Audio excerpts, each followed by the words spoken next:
अरे पेड़ तो कुछ भी नहीं, पेड़ की बात कर रहे हो, मैं तुम्हें अब सिखाता हूं तुम पहाड़ कैसे हटा सकते हो। तुम एलर्जी की बात कर रहे हो, मैं तुम्हें तुम छोटी सी बात सोच रहे हो, मैं तुम्हें सिखाता हूं कि तुम बड़े बड़े काम मेरे नाम से कैसे कर सकते हो। नए नियम में परमेश्वर ने पवित्र आत्मा को हर एक बेटे को दे दिया है और परमेश्वर का वचन कहता है जितने मेरी आत्मा के चलाए चलते हैं वे परमेश्वर के पुत्र हैं। सो फेथ की सीरीज में हम जाएं, इससे पहले मैं चाहता हूं कि मैं इस फाउंडेशन को बिल्ड करूं आपके जीवन में कि आप समझो कि विश्वास अपने आप काम नहीं कर सकता। विश्वास आप अविश्वास करते हैं सिस्टर? हाँ जी हम तो विश्वास करते हैं, तो विश्वास करते हैं, बहुत विश्वास करते हैं। हम विश्वास अपने विश्वास पे नहीं करते, हम विश्वास परमेश्वर के वचन पे करते हैं। विश्वास परमेश्वर के वचन से जन्म लेता है। हाँ जी हम मानते हैं यीशु मसीह हमारा प्रभु है, हाँ जी हम मानते हैं, आमेन, प्रेज गॉड, हालेलुया। अब प्रभु कह रहा है मेरा बेटे मेरी बेटी, मैं तुझे अपना विश्वास देना चाहता हूं कि ताकि तू पहाड़ों को हटाए, कि ताकि तू तूफानों को शांत करे, ताकि तू बीमारियों को डांटे, ताकि तू दुष्ट आत्माओं को निकाले, ताकि तू जय में चले। प्रभु यीशु मसीह कह रहे हैं कि परमेश्वर का विश्वास रखो, यानी परमेश्वर के पास भी विश्वास है। यानी विश्वास शारीरिक या मानसिक नहीं, विश्वास परमेश्वर से उत्पन्न हुआ है। विश्वास वो चीज़ है जो सबसे पहले विश्वास के द्वारा परमेश्वर ने हर चीज़ की सृष्टि करी। आप जानते हैं यीशु मसीह कह रहे हैं अचंभित मत हो जब तुम इन चीज़ों को देखते हो, मैं तुम्हें आज सीक्रेट बताता हूं कि कैसे मैंने ये किया, कि ताकि जब तुम उसको मानोगे तो तुम भी वो कर सकते हो। मैं इस पेड़ को श्राप दे रहा हूं और अब तुम्हें भी सिखा रहा हूं कि तुम कैसे इस पेड़ को श्राप दे सकते हो। अब क्या प्रभु क्यों चाह रहा है, क्यों पेड़ को श्राप दे रहा हो? जो कुछ भी प्रभु ने किया उसके पीछे एक आत्मिक प्रकाशन है। ऐसा था कि पूरे इजराइल में ढूंढ रहे, अच्छा इसमें फल नहीं है, ले तू भी श्रापित हो, इसमें फल नहीं, ले तू भी श्रापित हो, मैं सारे पेड़ों को सुखा दूंगा इजराइल में। ये नहीं कह रहा हो, वो हमें कुछ सिखाना चाह रहे हैं। यानी अगर आपके जीवन में ऐसा पेड़ है जो आप नहीं चाहते तो आप उसको श्राप दे सकते हो। एक ऐसा पेड़ है जो हर फरवरी में आपको फ्लू लेकर आता है, अजी मेरे को तो ना फ्लू है, क्यों? क्योंकि आप मानते हो वो एक पेड़ आपके अंदर है, वो एक बिलीफ सिस्टम आपके अंदर है, आपको श्राप देना पड़ेगा उसको। अरे पास्टर जी हम जब भी कोई अच्छा काम करने जाते हैं, जब भी हमारे साथ कुछ खराब हो जाता है, एक पेड़ है जिसके फल आप खा रहे हो, कर्स करो उस पेड़ को। जब भी दिसंबर आता है हमें एलर्जी हो जाती है, हमें खुजली होती है, पेड़ है। यानी प्रभु यीशु मसीह बता रहा है जो आप नहीं चाहते आपके जीवन में हो, आप उसे जड़ से सुखा सकते हो परमेश्वर के विश्वास के द्वारा। दुख की बात यह है बहुत सारे मसीह लोग आज भिखारियों की तरह प्रार्थना करते हैं। परमेश्वर भिखारी नहीं चाहता आपको बनाना, वो भीख मांग रहे हैं अपने पिता से, जबकि परमेश्वर ने उन्हें अधिकार दे दिया है। अधिकारी कभी भीख नहीं मांगते। आप समझ रहे हैं आज का वचन? हाँ, आप देखिए क्या लिखा है, मैं तुमसे सच सच कहता हूं। अब एक बात बताइए, क्या प्रभु यीशु मसीह कभी कभी झूठ भी कहता था क्या? वो कह रहा इस बार सच सच बता देता हूं तुम्हें, पिछली बार जो बताया नहीं। वो क्या कहना चाह रहा है, ये इसको ऐसे ट्रांसलेट किया है, किंग जेम्स बाइबल से वेरीली वेरीली आई से अनटू। इसका मतलब वो चाहता है कि आप कुछ भी हो जाए इस बात को मिस ना करो। वो सबसे इंपॉर्टेंट बात आपको बता रहा है, एक सीक्रेट आपको बता रहा है। वो ये बता रहा है कि ये बात आप मिस ना करो, इसीलिए वो कह रहा है कि मैं तुमसे सच सच कह रहा हूं, ध्यान से सुनो इस बात को। अगर आप इसको समझ गए तो दीर्घ जीवन जियोगे, स्वास्थ्य में जियोगे, शांति में जियोगे, जय परमेश्वर की भलाई में जियोगे, और शैतान आपकी गर्दन पकड़े हुए नहीं होगा, शैतान आपके पांव के नीचे होगा। आमीन। सो प्रभु यीशु मसीह कह रहा है मैं तुमसे सच सच कहता हूं कि जो कोई इस पहाड़ से कहे। अभी एक मिनट, अरे प्रभु अभी तो पेड़ था, पहाड़ क्यों गया? यानी प्रभु यीशु मसीह ने समझा रहा है अरे पेड़ तो कुछ भी नहीं है, तुम पेड़ की बात कर रहे हो, मैं तुम्हें अब सिखाता हूं तुम पहाड़ कैसे हटा सकते हो। तुम एलर्जी की बात कर रहे हो, मैं तुम्हें सिखाता हूं तुम कैंसर को कैसे नाश कर सकते हो। तुम छोटी सी बात सोच रहे हो, मैं तुम्हें सिखाता हूं कि तुम बड़े बड़े काम मेरे नाम से कैसे कर सकते हो। पहाड़ क्यों कह रहे हो पहाड़? अब मैं चाहता हूं आप अपनी इमेजिनेशन का, अपनी कल्पना शक्ति का इस्तेमाल करिए। आप एक पहाड़ के सामने खड़े हैं, बड़ा पहाड़ है, आप कितने छोटे से दिखाई देंगे उसके सामने? कुछ भी नहीं। मतलब आपको लगता है कभी आप उस पहाड़ को हटा सकते हैं? मगर प्रभु यीशु मसीह कह रहा है हम पहाड़ों को भी हटा सकते हैं। कैसे? अपने विश्वास के द्वारा नहीं, परमेश्वर के विश्वास के द्वारा।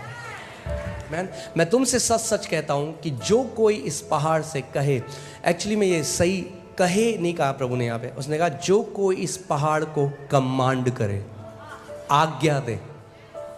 आज्ञा दे। क्या करे? इस पहाड़ को आज्ञा दे। परमेश्वर ने अपने एक दास से कहा, मेरे इतने सारे बच्चे हैं जो अपनी बीमारियों में मर गए क्योंकि उन्होंने अपनी बीमारियों के बारे में बात करी मगर बीमारियों से बात नहीं करी। परमेश्वर का वचन कहता है कि अब्राहम विश्वास में कमजोर नहीं हुआ अपने शरीर पर ध्यान लगाकर। अगर शरीर पर ध्यान लगाओगे तो विश्वास में कमजोर हो जाओगे। प्रभु यीशु मसीह के नाम से मैं चंगा हो गया, अभी भी गर्म है शरीर। आपका शरीर आपको नहीं बताएगा आप चंगे हो कि नहीं, आप अपने शरीर को बताओगे। कितने लोग कोविड में मर गए? क्यों जानते हैं? वो ऑक्सीमीटर लगा के हर 10 सेकंड में चेक कर रहे हैं ऑक्सीजन कितनी है। डर का आत्मा घुस गया अंदर, हर 10 सेकंड में चल गया, अरे अभी तो 90 था, अभी 70 हो गया। जब शांत हो तब सीखो तूफानों में जय कैसे पानी है। अभी है समय विश्वास में बढ़ने का, तब नहीं जब तूफान आएंगे, क्योंकि जब तूफान आएंगे आप रेडी हो उनके ऊपर जय पाने के लिए। अगर अभी बुखार को डांटना नहीं सीखोगे तो कल को कैंसर को भी नहीं डांट सकते। अगर अभी सर दर्द को डांटना नहीं सीखोगे तो कल को जब शैतान किसी बड़ी बीमारी का लक्षण लेकर आएगा उसको भी भगाना नहीं सीख पाओगे। ये समय है प्रशिक्षण का, ये समय है ट्रेनिंग का। मैं तुमसे सच सच कहता हूं, जो कोई इस पहाड़ से कहेगा,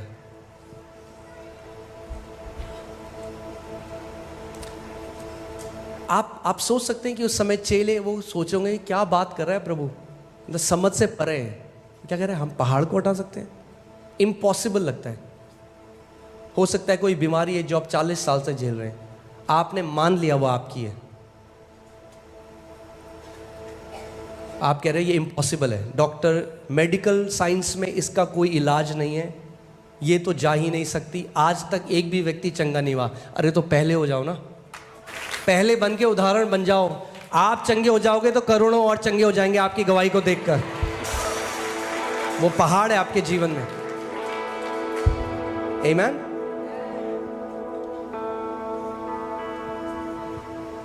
मैं तुमसे सच सच कहता हूं कि जो कोई इस पहाड़ से कहे, पहाड़ को कमांड करे, क्या कहे कि उखड़ जा।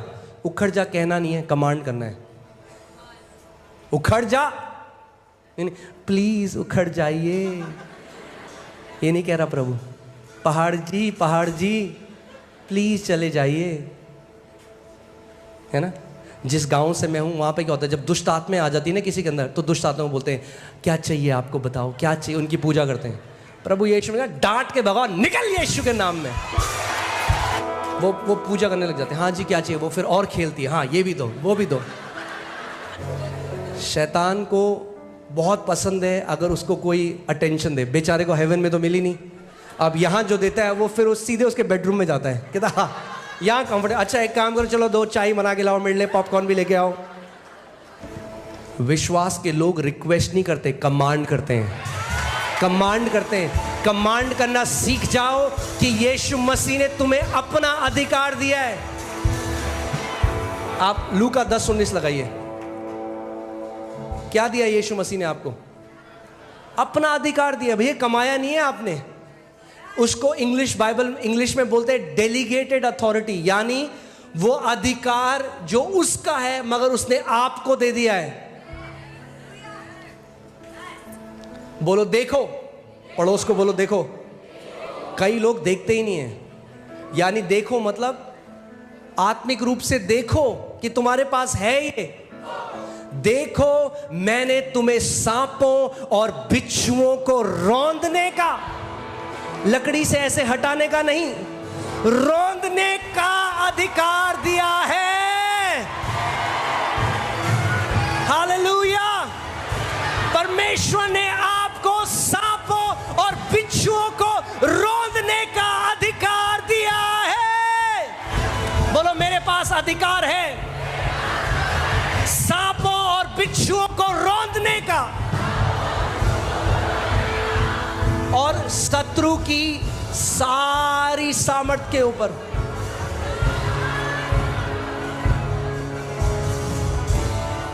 अधिकार दिया है।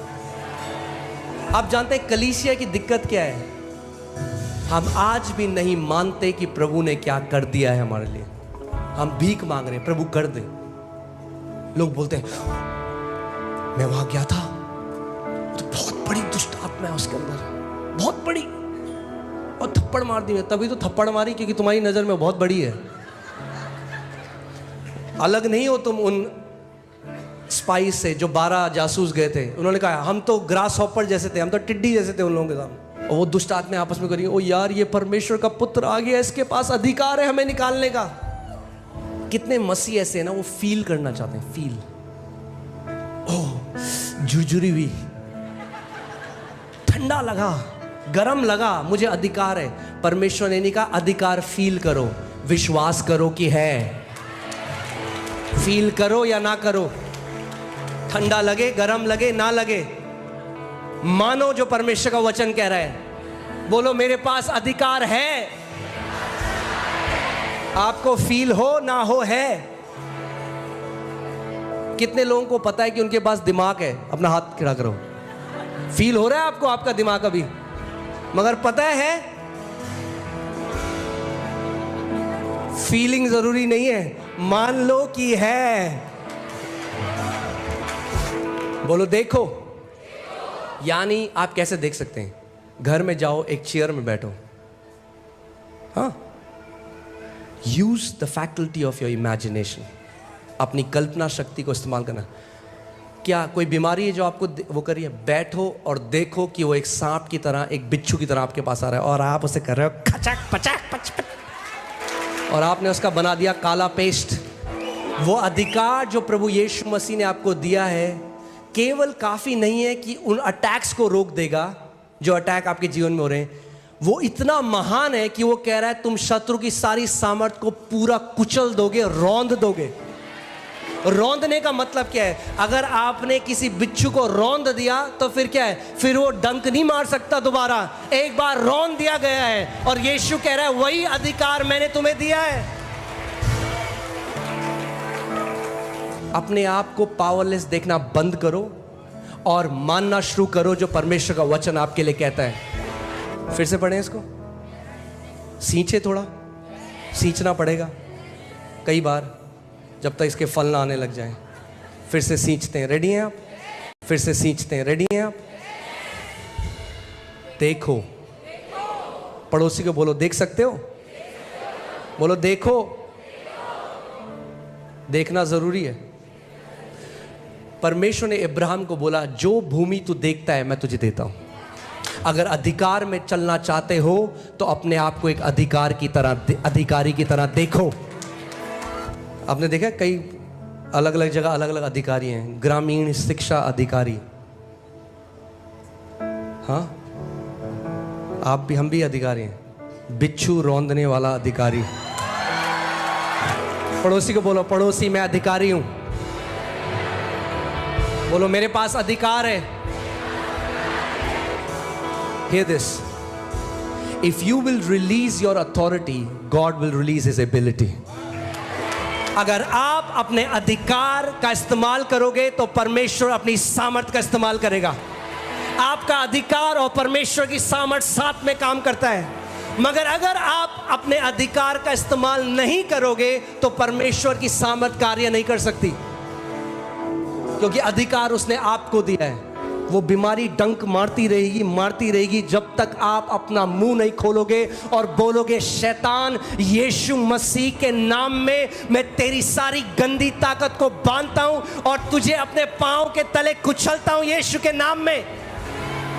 देखो, मैंने तुम्हें सांपों और बिच्छुओं को रौंदने का और शत्रु की थोड़ी सामर्थ के ऊपर अधिकार दिया। हाँ, पक्का? तो फिर क्यों डर जाते हो जब नींबू रख देता कोई घर के बाहर? मतलब एक नींबू से डर गए तुम? पास्टर जी हमारे ऊपर सब जादू टोना कर रहे हैं। अरे तो सारी सामर्थ के ऊपर अधिकार दिया है तुम्हें। आमीन। सारी का मतलब क्या होता है? सारी मतलब सारी, यानी ध्यान से सुनिए, जो भी वो जादू टोना वाले इस्तेमाल कर रहे हैं, जो भी वो ताकत भेज रहे हैं आपके विरोध में, प्रभु ने आपको उसके ऊपर सामर्थ दिया है। मगर वो क्यों कार्य कर रही है? क्योंकि आप अपने अधिकार का इस्तेमाल नहीं कर रहे। ये और किसी वस्तु से तुम्हें, कौन बोल रहा है? कौन बोल रहा है? कौन बोल रहा है? बोलिए। मजाक कर रहा है या सच बोल रहा है? वो कह रहा है किसी वस्तु से तुम्हें कुछ हानि नहीं। पास्टर जी हम गए थे एक दुष्ट आत्मा निकालने, उसके बाद वो दुष्ट आत्मा हमारे पीछे भाग रही है पास्टर जी। गलत शिक्षाओं ने बैंड बजा रखी है कितने मसीहों की। हमने दुष्ट आत्मा निकाली, अब वो हमारे पीछे आ रही है। अबे क्यों आ रही है पीछे? और तुम ऐसे जा रहे हो तभी तो पीछे आ रही है। ऐसे हो जाओ तो भाग जाएगी वो। आपने देखा एक कुत्ता आ रहा है आपके पीछे भागता भागता, आप जा रहे हो तो आ रहा है। उठाओ पत्थर और घूमो, वो डालेगा अपनी पूंछ पांव के नीचे और भाग जाएगा।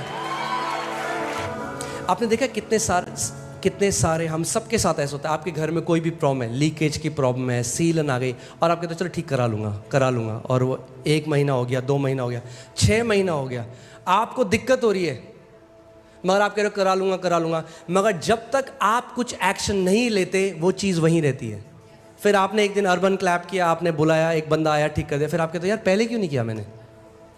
ऐसे ही ये भी आत्मिक अधिकार भी ऐसे ही कार्य करता है। जब तक आप कुछ नहीं करोगे वो दुष्ट आत्मा आपको परेशान करती रहेगी। अगर आपके पास वो विश्वास है, आपको अपना मुंह खोलकर पहाड़ से बात करनी पड़ेगी, किसी भी वस्तु से तुम्हें कुछ हानि ना होगी। आमीन।